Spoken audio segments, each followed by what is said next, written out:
Thank you, Mr. Chairman, ranking member, and to your witnesses today.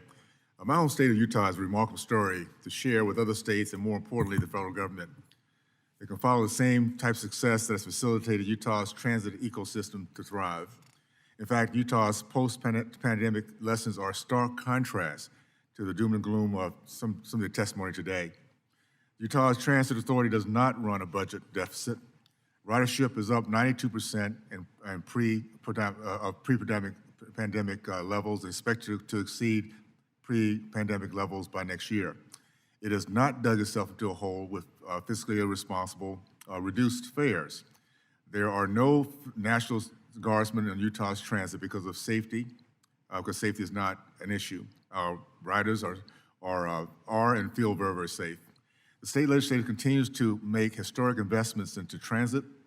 This year alone, putting $400 million into our front-runner double tracking effort in anticipation for the 2034 Salt Lake City Olympics. This is not by accident.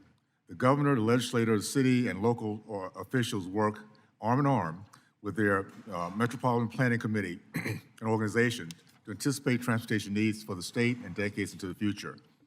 The Utah's Unified Transportation Plan, which has mapped out our transportation needs all the way out to 2050, works because everyone had a hand in it, including our rural partners. They are not left behind. I've said this from coming on to this committee, that Utah does it right.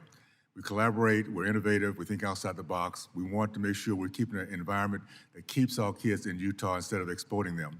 And if I can say one thing for the benefit of not only Utahns, but this country, let us be the model. We know how to collaborate, how to run a budget, and how to think outside the box, and take advice from innovators. So I'm going to ask that, make that big ask. Let us be the model. Ms. Maynard, in your capacity with the Regional Transportation Commission of Southern Nevada, what do your interactions with the regional metropolitan planning organizations look like, and how have you collaborated with them for the benefit of users in your transportation authority? Thank you, Congressman. As your neighbor in the state of Nevada, you have a fabulous CEO, Jay Fox, running UTA. You do a great, we admire you from afar, I should say. I'm sorry, if you could, I'm thinking about the front runner. If you could ask me that question again, my apologies. What do your interactions with the regional metropolitan Yep. planning? So it's interesting. We're one of the only organizations in the United States. We're also the Metropolitan Planning Organization. So literally, transit is on one floor, and you can walk down the hall, and MPO is on another floor. So the collaboration is key because we are, again, we're on the same team. We look at funding through our MPO for transit.